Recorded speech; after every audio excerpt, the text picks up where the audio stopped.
Hello there, everybody. In this online video, what we're going to be looking at are really important theme 2 diagrams. Right, now with that in mind, what I've put together is the start of a PowerPoint presentation of diagrams. Now, what I'm going to build up with you in this video is going to be how we can use production possibility frontiers to show actual and potential economic growth, the circular flow of income, output and expenditure, aggregate demand curves, short-run aggregate supply curves, macro equilibrium points using AD short-run aggregate supply, long-run aggregate supply, so understanding the difference between classical and Keynesian long-run aggregate supply curves, how we can use the ADAS model to show actual and potential economic growth. We're going to use diagrams to explain Keynesian multiplier effects. We're going to be drawing the business cycle and thinking about output gaps. We're then going to be thinking about different policies that we can use to support macroeconomic stability. So we'll think about demand side, and we'll also think about supply side policies. What we're then going to be looking at is the Phillips curve. And what that will do is take us to the end of this video. So I'm just going to go back to the first video, the first diagram. So production possibility frontiers. Right, guys, now PPFs is something that we look at originally in theme 1.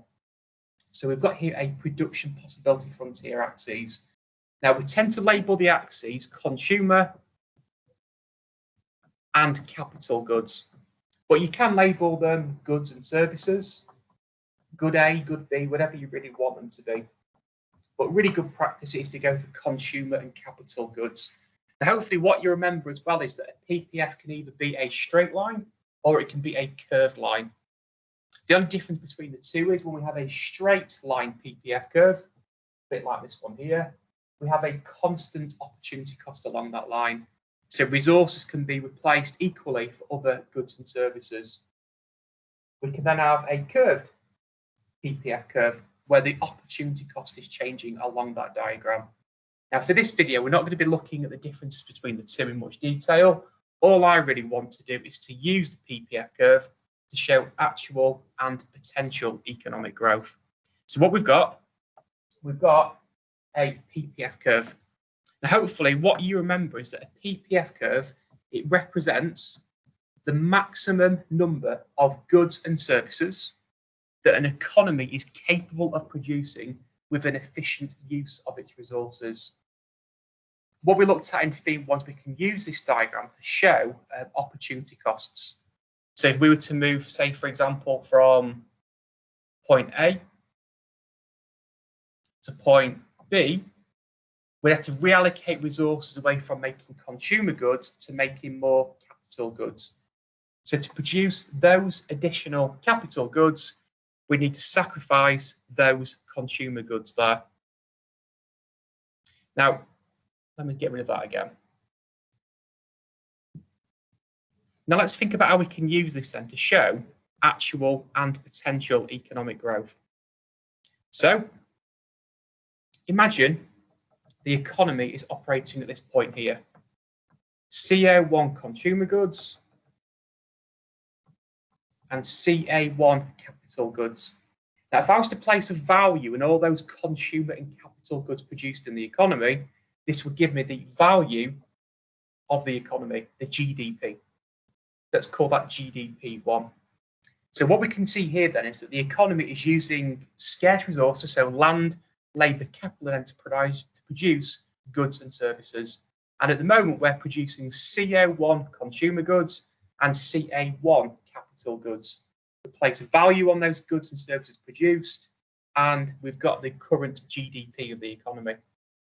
Now, if the GDP was to increase, let's say to this point here, then what we can see here is actual economic growth.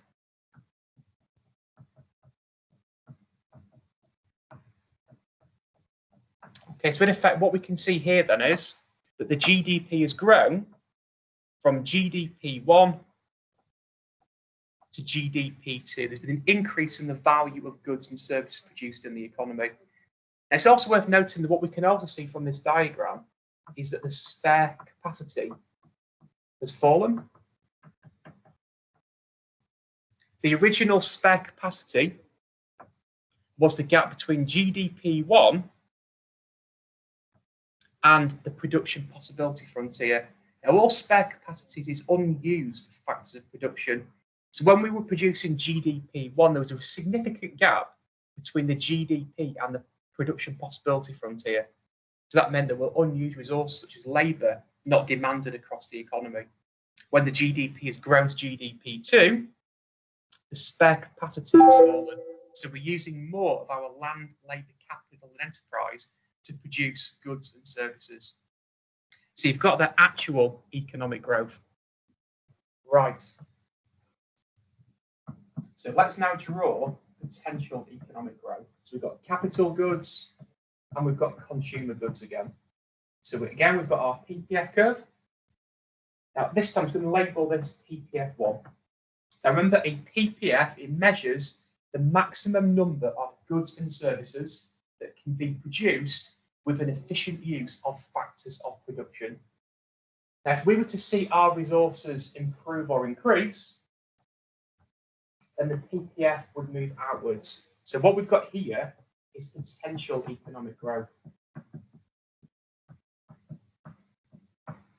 And what has caused that is an increase or an improvement in the country's factors of production. So if we've got better or more labour, better or more capital, better or more land or enterprise resources, then the capacity for the economy will increase over time. So guys, you've got the actual and potential economic growth. Right, now the next diagram, it's one that you probably won't be drawing very much of in exams, but it's a really, really useful diagram to remember, just in many ways to show chains of analysis. So what we do, we focus on two main economic agents. We've got households and we've got firms. Now, what we have within every economy across the world are these two economic agents, households and businesses. And what we assume is that households, they will be trying to satisfy their wants and needs. And these people have got to generate an income to buy goods and services to meet their wants and needs. Firms, well, they produce goods and services to generate profit, which helps them satisfy their need and want for profit. Now, we have between these two different economic agents interdependence. So if I'm starting to build up the circular flow, households will supply businesses with factors of production. And these are the land, the labour, the capital, and the enterprise. And clearly, the one that most of us will supply to businesses will be labour. Okay, so we supply our labour to businesses so they can produce their goods and services. But you also got landowners that will supply land to businesses, or they will own land factors of production such as commodities, which will be supplied to businesses. We supply capital enterprise as well, so entrepreneurs are also households as well. Now, these firms will then have to pay households for these factors of production. And this creates incomes for households. Now, when you think about it, the most obvious one would be wages. So when you supply your labour, you generate a wage for you as an individual. If we supply land, we might generate rental income. If we supply capital, that could lead to dividends. So owning shares in businesses, for example, which are used to buy capital goods. If you have lent money to businesses, that can generate interest. And if you own businesses, well, that will generate profit for you as a household. So you've got some different sources of incomes available for households, which are supplied from businesses. Now, in this closed model of the economy, the assumption will be then that households receive this money and they will spend it. So we'll call this expenditure. Okay, and the things that we spend our money on will be the output or the goods and services produced by businesses. So in this model, the idea would be that households will supply businesses with factors of production, that's land, labour, capital, enterprise. That will generate for households and income. That is then spent back into the economy on the output of goods and services produced by businesses. Now, this in effect is measuring the GDP of the economy.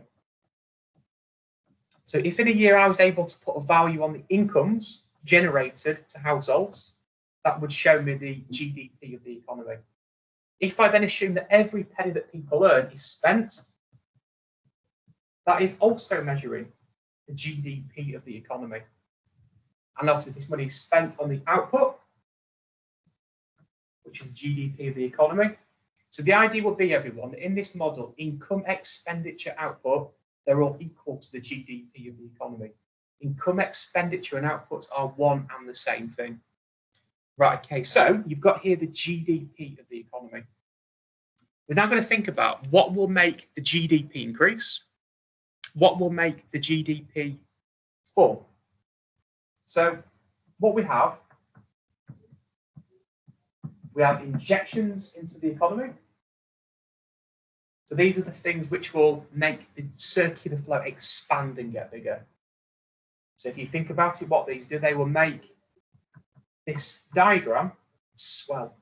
So we've got here the relationship between households and firms, it will get bigger. So the economy will get bigger if we inject more into it. Now, the three main injections that you need to be aware about are government spending,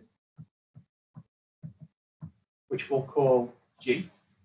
We've got investment, which is spending by firms on generally capital goods. And then we also have exports, which is foreign people buying UK goods and services. Now, we'll think more about those in a moment or two once we've thought about the things that make the GDP get smaller. So we call these the withdrawals.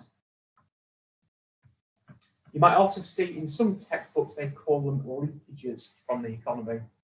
Now, in effect, the withdrawals are the opposite of the injections. We're looking at taxation. We're looking at savings. And we're also looking at the imports, foreign goods coming into the economy. Right, now another simple way of thinking about this is the circular flow is like a bathtub. And if I turn on the taps, I'm injecting more water, more money into the economy. It will make the GDP increase. The withdrawals is like the bath plug. This is the water leaking out of the economy again. So guys, the idea will be that the withdrawals will make the circular flow get smaller. Okay, so the amount of money flowing around the economy will start to fall. Now, just to give you a bit of a brief example about what you can do with this circular flow of income, output, and expenditure diagram.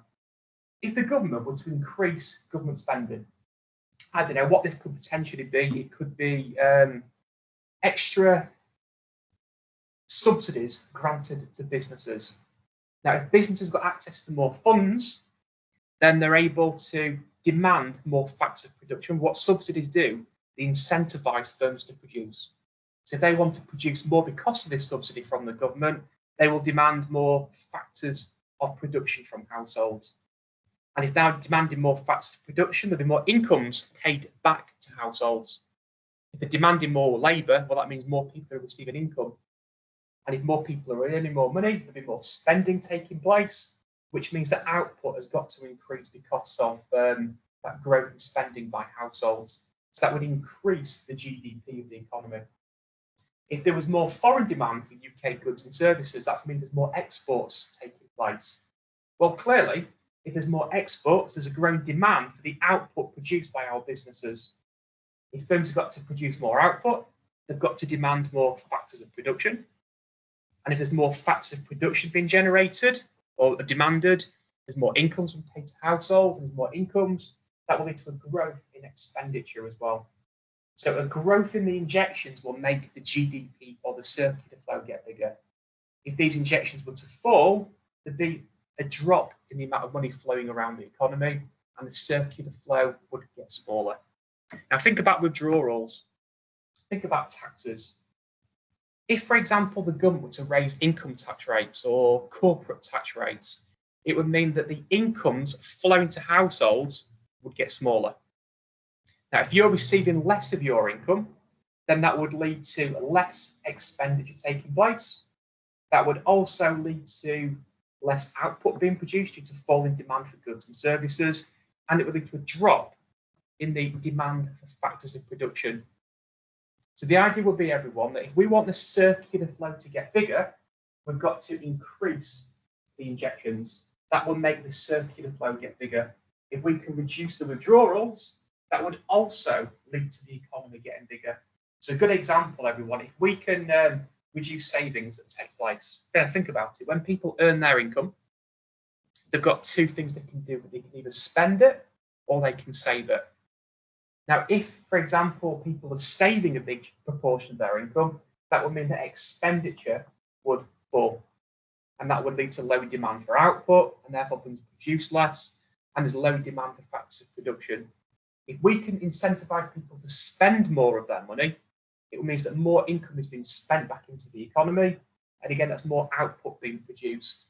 Now, clearly, everyone, if the circular flow gets smaller, it's driven by less injections and or more withdrawals taking place. So, guys, if I now go back to the PPF diagram, let's use a different colour to make this stand out. When GDP moved outwards from GDP1 to GDP2, it meant the circular flow has got bigger. There's more money flowing around the economy. So that could mean there's more injections into the economy, there's more government spending, investment, more exports, or there's a drop in the withdrawals, less savings, less taxation taking place, less importing taking place. So when GDP moves outwards from GDP1 to GDP2, all it means is the circular flow has expanded, it's increased. There's a growth in GDP. Of course, if GDP fell from GDP2 to GDP1, then what's taking place is the circular flow is getting smaller. There's more withdrawals and there's less injections going into the economy. Right, let's now think about aggregate demand. Now, it's worth remembering, everyone, that the formula for aggregate demand is C plus I plus G plus exports take away the imports. Now, this at the end is measuring net trade performance. Now, it's also worth noting, we're not looking here at the volume of these different things taking place, we're looking at the value. So C stands for consumption. This is the value of spending on goods and services by UK households on UK goods and services. Investment, this is spending by firms on capital goods across the economy. Government spending, well, that's spending by our government across the economy. That's funding, teachers' salaries, doctors' wages, building roads, etc. And exports, the X, is spending by foreign people on UK goods and services. Then we take away the imports, so the foreign goods in our economy, because that is income leaving our economy. So you've got here the formula for aggregate demand. Now, everyone, when we draw aggregate demand, we have to stick on the axes real GDP and price level. Now, what we then do, we draw an aggregate demand curve. Now, this is more or less now the same analysis as a normal demand curve. If we choose a random point on it, we'll call it PL1, so price level 1, and then Y1, so real GDP 1. If we were to see price levels fall in the economy, then that will create a movement along the aggregate demand curve. So we've got an extension in aggregate demand. Now, think about it logically. If price levels in Britain are now lower, well, that will mean that foreign people demand more of our goods and services. If capital goods are cheap, then businesses in the UK will buy more of them capital goods. If goods are cheaper, then households might increase their spending on goods and services as well. Now, clearly, if price levels were to grow to price level 3, then we're going to get a contraction in aggregate demand. So higher price levels would lead to lower spending or demand for these goods and services from the UK economy. Right, what we've now got to focus on though are shifts in aggregate demand. So we'll have AD1, we'll have AD2, and we'll have AD3. Right, what we'll do, we'll think first of all about aggregate demand 1.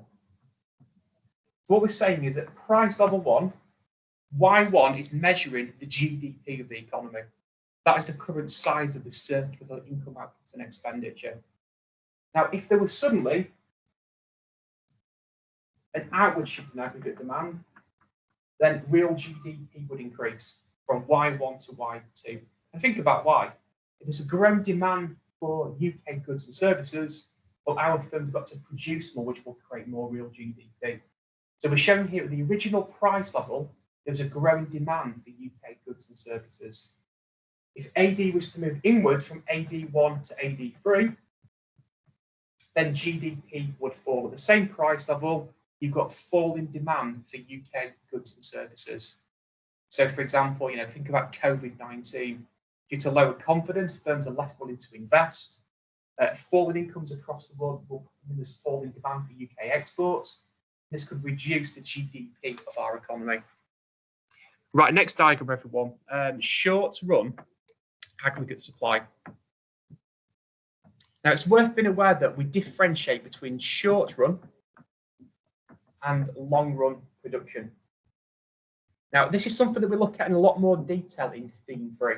But the idea is in the short run, at least one factor of production is fixed. Okay, so to give you an example, if firms want to increase production, they've got to buy more factors of production. So if your cost of coffee, for example, if you want to produce more coffee, you've got to hire more workers. You've got to buy more coffee beans, buy more milk, etc. But in the short run, you can have what we call a fixed factor of production. And that is normally the capital or the infrastructure. So if Costa wanted in the short run to produce more coffee, they can recruit more workers, they can buy more coffee beans, but what they cannot do in the short run is to expand the number of stores they've got. That is something that will take maybe a few months or maybe even a bit longer to increase the number of stores. So a car factory, for example, if they want to produce more cars, well, they can hire more workers, they can buy more steel, but what they cannot do in the short run is to expand the size of their factories. They can't build more factories overnight. That is more of a long run concept. So in the long run, all factors of production can be changed. Right, so when we draw short-run aggregate supply, again, a bit like the AD curve, we're going to have the relationship between price level and real GDP. Now, the idea would be a movement along the short-run aggregate supply curve is again caused by price changes. So if price levels were to grow from price level 1 to price level 2, then it's incentivizing firms to produce more. There's more ability to make profits at price level 2 than what there is at price level 1. But what I would also say is there's another concept here called diminishing marginal returns. And that is something that we'll look at in theme 3 to explain why firms need higher price levels to produce more output in the short run. So for now, just think about this, that higher price levels will raise the ability of firms to make profit, so you're incentivizing an increase in production in the short run. If price levels were to fall, well, there's less ability to make profit, so firms become less willing and able to produce. So you've got here extensions and contractions in short-run aggregate supply. Right, now if I were then to think about shifts in short-run aggregate supply, I've got to draw it like this. So I'll have SRAS1, we'll have SRAS2, and SRAS3. Now remember, firms produce in order to make profit. So let's start off at this point here. Price level 1, Y1. Now, if SRS was to move outwards to SRAS2, it means that at the same price level, firms have become more willing and able to produce. Now, that must mean that that price level now is an increased ability to make profit, but the price hasn't changed. So what must have changed is the costs of production. So this is generally caused by a reduction in production costs. So, higher skilled workers, more productive workers, lower wage rates across the economy, cheaper land resources like commodities, etc., reductions to tax rates that businesses have to pay. These would reduce the costs and lead to SRES moving outwards. Now, clearly, if SRES was to move inwards, that would therefore be driven by an increase in production costs. So higher wage rates, lower productivity, more expensive commodities, land resources, etc. Higher interest rates, higher taxes would lead to business costs increasing. So the idea would be, everyone, the first diagram is showing SRES changing due to price level changes. The one on the right is the non-price changes. It's linked to business costs. Right, now let's put these two together now to show macro equilibrium points. So what I'm going to do now is to draw 4 different diagrams. So bear with me while I do this.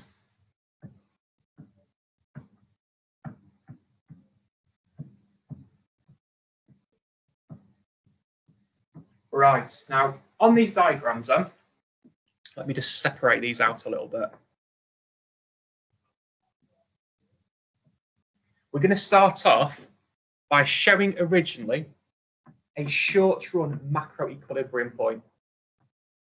So I've now added the aggregate demand and the short-run aggregate supply diagram.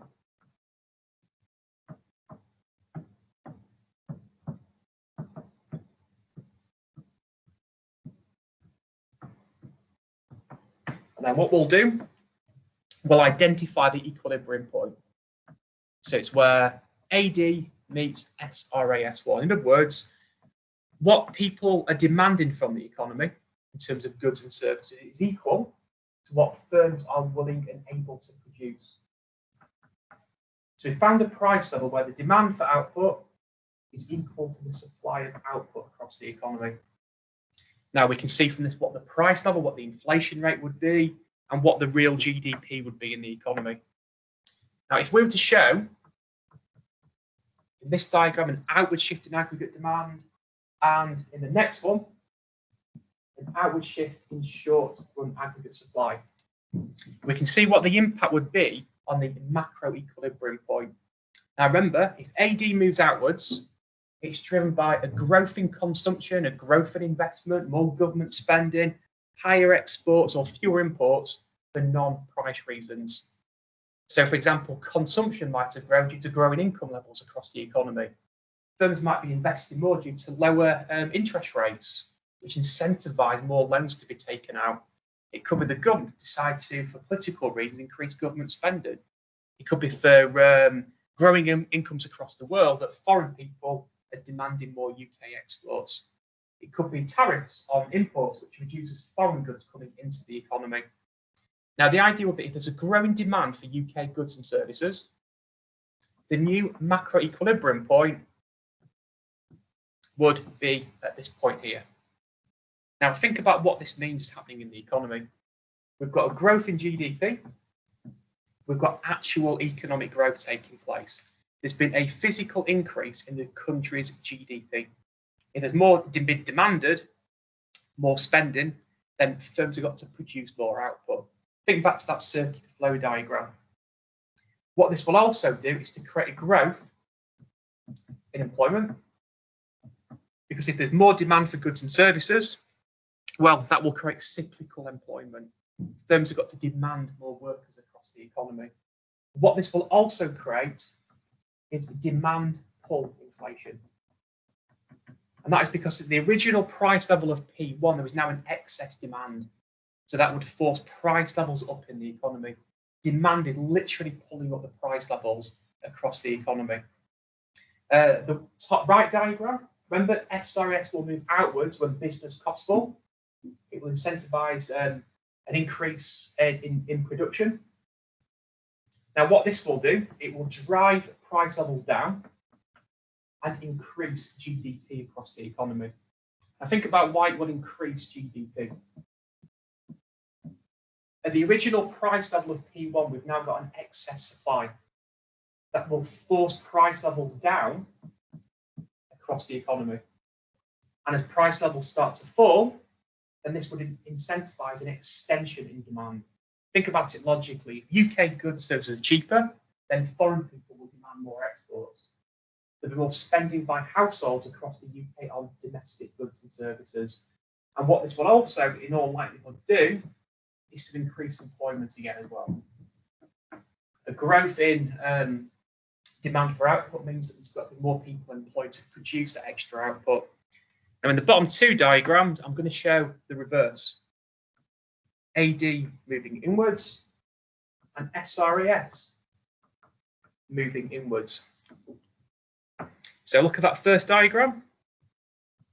If AD moves inwards, then we're going to get a drop in GDP. If there's falling demand for UK goods and services, well, that means that firms produce less. That will therefore lead to lower output taking place. There'll be less employment. People will become cyclically unemployed. Demand deficient unemployment, falling demand means there's less demand for UK workers. And it will also bring down inflation.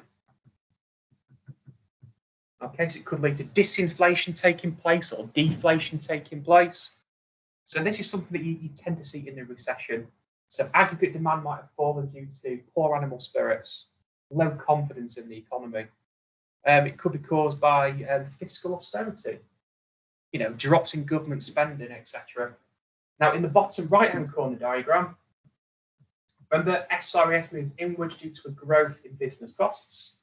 Well, that would mean that the original price level of P1, we've now got excess demand, so price levels need to grow to clear the economy again. Now, we can see here cost push inflation.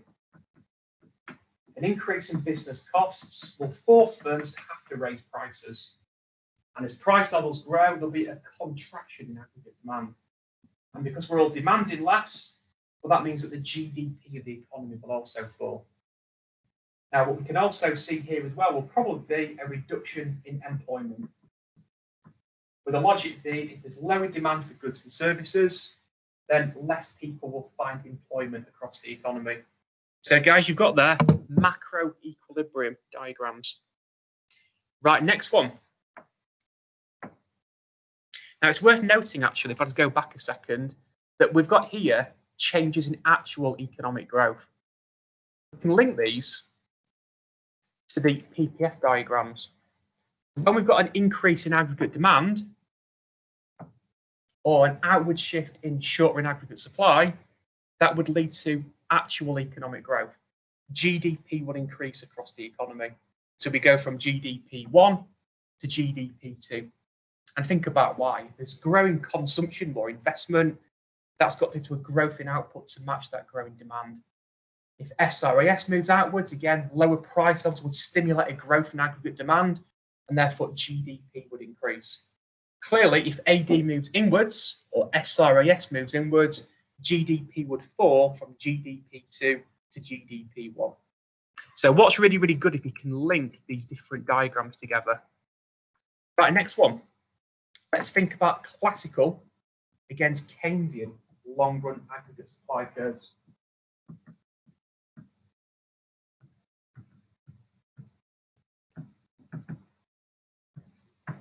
Right, so let's think about classical first of all. It's this. Right, guys, now it's worth noting that this LRAS is measuring the potential output of the economy. This is the production possibility frontier. It's the limit to how big the economy can be. This limits how big the circular flow can be, because this is ultimately what we can produce with an efficient use of our factors of production. So what a classical economist would assume is that in the long run, when all factors of production become variable, we will always achieve the LRAS in the economy. Now think about why. Now what we've got here is the economy in a long run equilibrium. We are working at potential output of the economy. So the GDP is equal to what it could be on that production possibility frontier. Now let's imagine there was suddenly an inward shift in aggregate demand.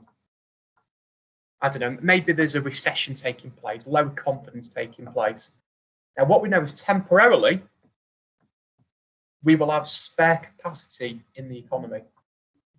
Y1 to YFO would measure the spare capacity in the economy. We've got unused factors of production. Now, what a classical economist would assume, though, is that this is only a short-run problem. Because when we've now got unemployment in the economy, unused factors of production, these prices of these things will start to fall. So if workers are unemployed, then wage rates will start to fall across the economy. And as wage rates start to fall and other resources become cheaper, this would lower business costs, and SRES will move outwards, and the economy will again clear, albeit with lower price levels, back at the real GDP. So what classical economists believe in is the workings of the free market mechanism. If we fall below potential output, below the PPF curve, then business costs will start to fall because resources are now cheaper to buy, and that will create demand for them, and the economy will move back to its potential GDP. So classical economists believe in the workings of the free market mechanism. Now, a Keynesian economist, though, would argue against it. Here we've got a Keynesian long-run aggregate supply curve. Now, what a Keynesian economist would say is, well, okay, in theory, it's possible in the long run to be working at the potential output of the economy. We could be there. It's theoretically possible to be using all of our resources efficiently to produce goods and services. But again, let's imagine AD is below the potential output of the economy. So we've got here again spare capacity taking place in the economy. Output is below potential. We've got spare capacity in the economy. We've got unused factors of production. Remember, in a classical world, this is unemployed people. Workers would lower their wage expectations, wage rates would fall, and that would lower business costs, and it would create demand for them workers again, and people would be employed. Now, in a Keynesian model, we have market failures. And one that Keynes talks about is sticky wages. He would assume that it's not always possible for people to lower their wage expectations. This could be due to minimum wage rates, it could be trade union power, it could just be, the value of benefits on offer across society. So the idea would be the economy cannot lower business costs to clear markets across the economy. So we're going to get stuck, even in the long run, below the potential output of the economy. Now, what Keynes would advocate here is that what we should be doing is to be raising aggregate demand through government intervention. So this could be done, for example, by increasing government spending, lowering taxes to give the economy a boost. That would expand that circular flow of income output and expenditure diagram. We could even lower interest rates. And that would lead to a growth in AD and then create a demand for these workers again. And what this will do, it would help tackle that spare capacity in the economy, getting around this problem of sticky wage rates. If people can't lower wage expectations, the only way to boost the economy is to use demand-side policies. Now, I just want to draw on this diagram two more AD curves. Now, imagine if the economy was at AD3. There is still a small amount of spare capacity. AD4, we've got no spare capacity. The economy is now operating on the LRAS curve, and the vertical part of the LRAS curve, the PPF curve, in effect. Now look at this. We've got price level 3 there, 1 and 3, and then we've got price level 4 here. Hopefully what you've noticed is that when we went from AD1 to AD2, sorry, it's bear, I'm just going to get this board to do what I want it to do. Let's use green. There was a big increase in output, but not a significant increase in inflation. When we go from AD3 to AD4, we get a huge growth in the inflation rate. Now, the reason is, on the flatter part of the LRAS curve, supply is price elastic. We have lots and lots of spare capacity. So if people demand more output, firms can easily respond by producing more. So that would lead to a huge growth in output without creating lots of inflation. On the inelastic part of the LRAS curve, due to a lack of spare capacity, a growing demand means that firms literally cannot meet that growing demand across the economy. So what we're trying to show is that when you raise aggregate demand, it's more effective if we're on the price elastic part of the LRAS curve, due to lots of spare resources available to produce more output. Whereas on the inelastic part, it's very ineffective to raise aggregate demand here. So that could be a really, really good evaluation point when you start to talk about the impacts of a growth in aggregate demand. So guys, in summary, in a classical world, YFO, the potential output will always be achieved. In a Keynesian world, well, it's possible, but due to sticky wages, it's impossible. It's unlikely. Maybe not impossible, but very, very unlikely to happen. So here we would recommend using demand-side policies. Right. Now, this next one will not take very long at all. So let's think about how we can use the ADAS model to show actual against potential economic growth. And this is dead easy. Remember, actual economic growth is a physical increase in GDP. So this could be caused by, let's draw this diagram.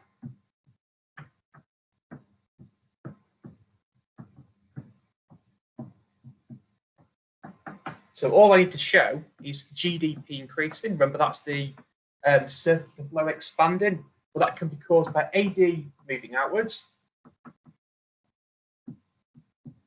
or it can be caused by SRAS moving outwards as well. So you've got here in these two diagrams actual economic growth. Now, potential, remember, potential economic growth is the country's factors of production improving or increasing. Well, the idea will be that's the PPF moving outwards, but we can show this using Keynesian and classical LRAS curves. So what I'd be tempted to do for a classical world is to start off with this, showing the economy in long-run equilibrium. If resources improve, then LRAS will move outwards with increased productive capacity.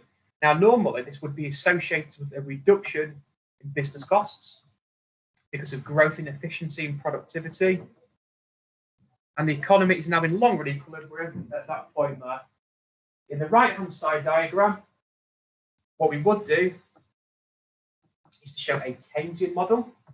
So what we'll do, we'll add AD here. So we've got there the current output of the economy. We move LRAS outwards, and the economy is now at price level 2. And again, the real GDP is increased.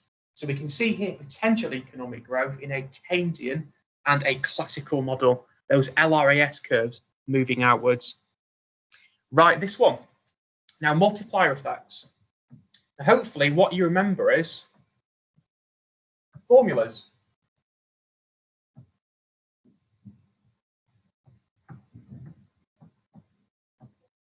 These two formulas can be used to work out the size of multiplier effect. So 1 divided by the marginal propensity to withdraw, or 1 divided by 1 minus the marginal propensity to consume.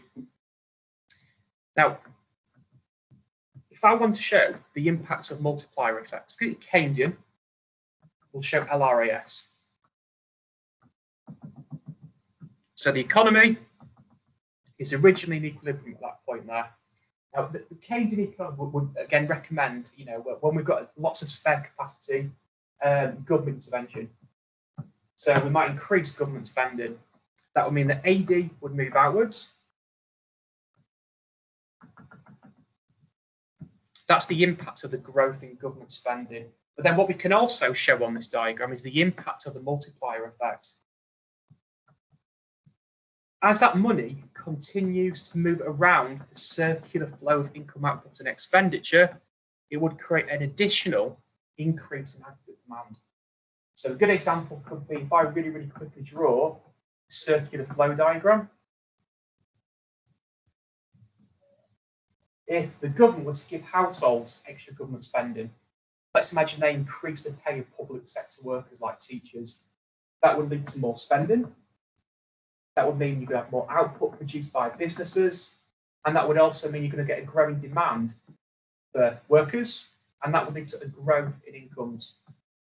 Well, you've got the original impact of that increase in government spending, but the idea will now be because it's creating more jobs, because people are paid more money, more output will need to be produced again, and that will create an additional demand for factors of production. So in theory, what could then happen again is AD could move outwards again because of another multiplier effect. So we can use ADAS to also show the impacts of multiplier effects in the economy. Right, business cycle. What we have, we've got time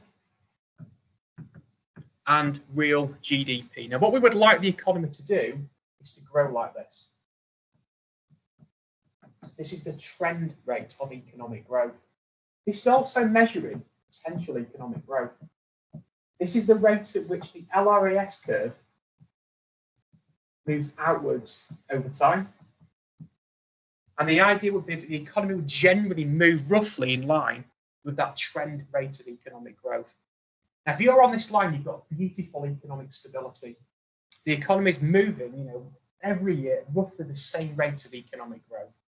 That gives people confidence and certainty, job security, and everyone's happy. Trouble is, economies tend to zigzag around that trend rate of economic growth. This is measuring actual performance of the economy. Right, now what we can see here then is there are times when the economy is operating beyond where it would be working at on average. Now we call this a peak or a boom on the business cycle. There are also times when GDP is a lot lower than what we would like it to be. So we would call this a trough or a bust on the business cycle. I'm going to also add a recession. So here, GDP is falling. By the way, a technical definition of the recession is at least 6 months of negative economic growth. When we get past the worst of the trough, we move into recovery, where GDP growth starts to move back to where we want it to be again. We would call this a slowdown. And then this final part of it would be a downturn. Right, now there are two things I want you to take out of this diagram, really. This half circle here is called a positive output gap. And the other half circle is a negative output gap. Right, now we can show in diagrams what is happening at positive and negative output gaps. Let's stick with the colour scheme that we've got. Right, in a positive output gap, we've got there the PPF. That's the actual. So the actual GDP is beyond the PPF curve. Now you're thinking, well, how can you do that? Well, what we do, we're asking resources to work overtime. They're working beyond what they should really be used for. So factories are working round the clock. Workers have been asked to work additional hours, lots and lots of overtime.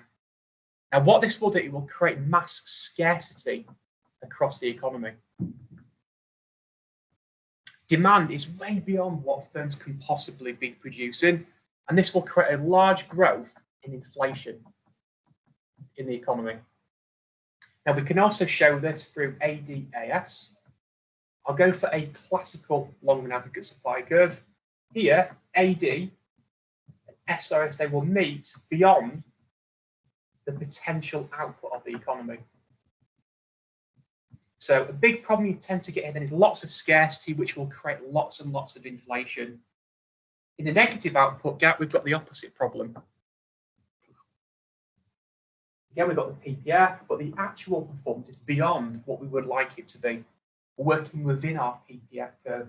So this time, we're going to have lots of unemployed resources. So the demand for resources is insufficient across the economy. Now, what this will mean this time is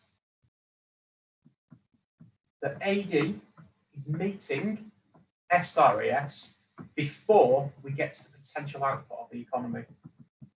Now, guys, what you can hopefully see here then is that both booms and busts are bad for the economy.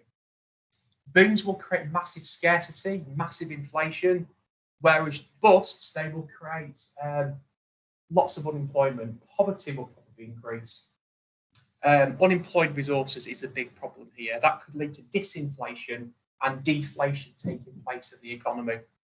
So, guys, you've got their business cycle and output gaps. Right, and let's think now about demand side policies then. Now, remember, demand side policies are designed to smooth out fluctuations in the business cycle. So if I was drawing a positive output gap, remember, when we're in a positive output gap situation, we've got high inflation.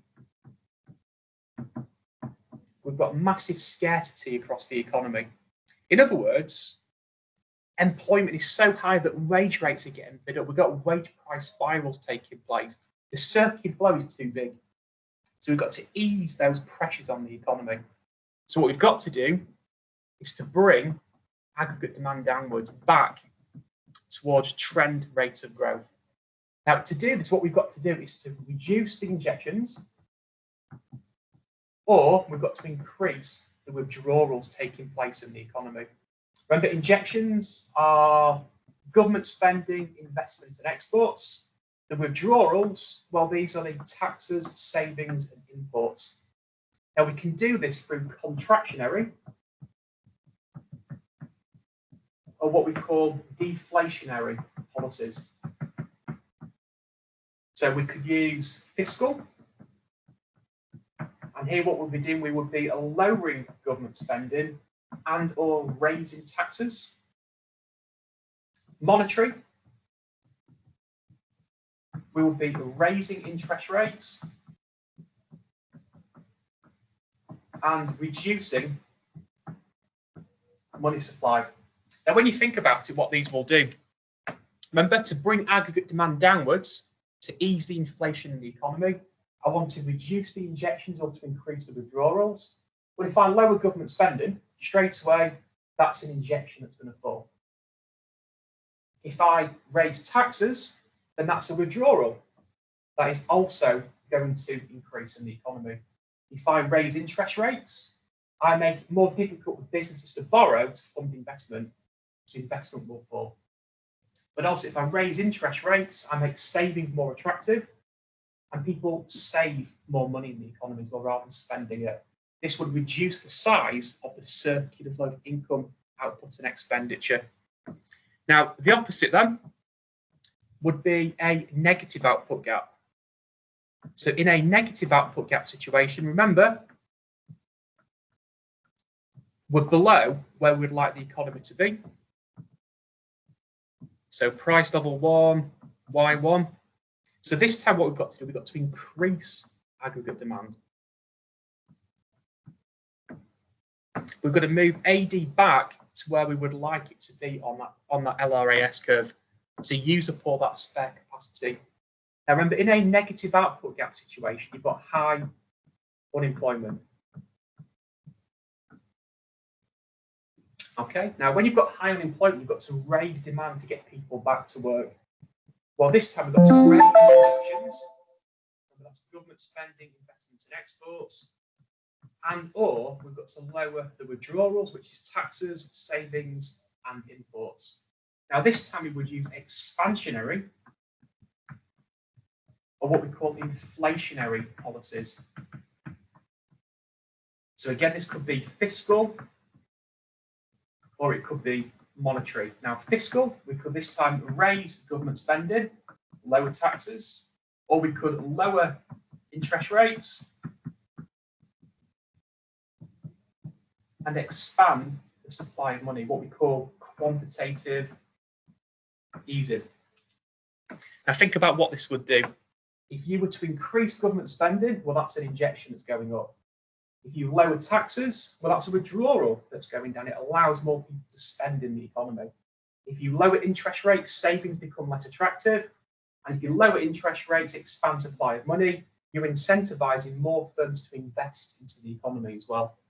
So, guys, you've got there the impacts on output gaps created by demand side policies.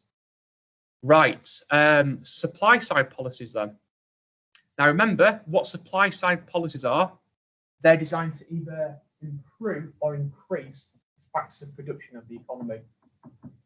They can be either interventionist or free market. Interventionist ones require the government to intervene more in the economy. So if we wanted to expand and improve education, that would improve labour supplies. If you upgrade transport links, well, that would improve the productivity of the economy. Free market is about reducing the role of the government in the economy and promoting more competition and efficiency. Now, we could think about these in a few different ways, really. Supply side policies will make the PPF move outwards. So if we improve or increase factors of production, then the capacity of the economy will increase. I could show it in a classical way by showing LRAS moving outwards from YFO1 to YFO2. Or I can show it in a Keynesian world by, again, an outward shift in the long run aggregate supply. So you've got there, everyone, the impacts of supply side policies in three different diagrams. Remember, these are about improving or increasing the factors of production of the economy. Right, last one, everyone. Phillips curve. We're measuring unemployment against inflation, and this is the relationship we'd expect to see. So at point A, we've got really, really high unemployment, let's call it U1, and we've got low inflation. Now this, in effect, is a negative output gap. We've got low demand and lots of spare capacity. Inflation will be low and unemployment will be high. Point B, we've got really, really high inflation, let's call it inflation 2, but very low unemployment. This is a positive output gap situation. So guys, when you think about it, the Phillips curve is another diagram we can use to show the impacts of the business cycle with positive and negative output gaps. Now think about it then, if I'm at point B and I'm in a positive output gap, what I need to do is to bring down, just 1 second, we've got to bring down aggregate demand to AD2. Now if we do that, inflation will fall to inflation 3, which is good, it's easing that inflationary pressure, but it will lead to more unemployment in the economy. So you've got here a conflict between macroeconomic objectives. To bring down inflation often, we've got to accept it will create more unemployment. When we're at point A, remember, high unemployment, low inflation, negative output gaps, we've got to raise aggregate demand. Well, when you raise aggregate demand, it will create more jobs, and it will also create some inflationary pressures back into the economy again. So this time, to reduce unemployment, you've got to accept a little bit of inflation will creep back into the economy. And guys, that is the end. Quite intense. You've got here all of these different diagrams that we've built up to demonstrate theme 2 diagrams. Right, thank you very much.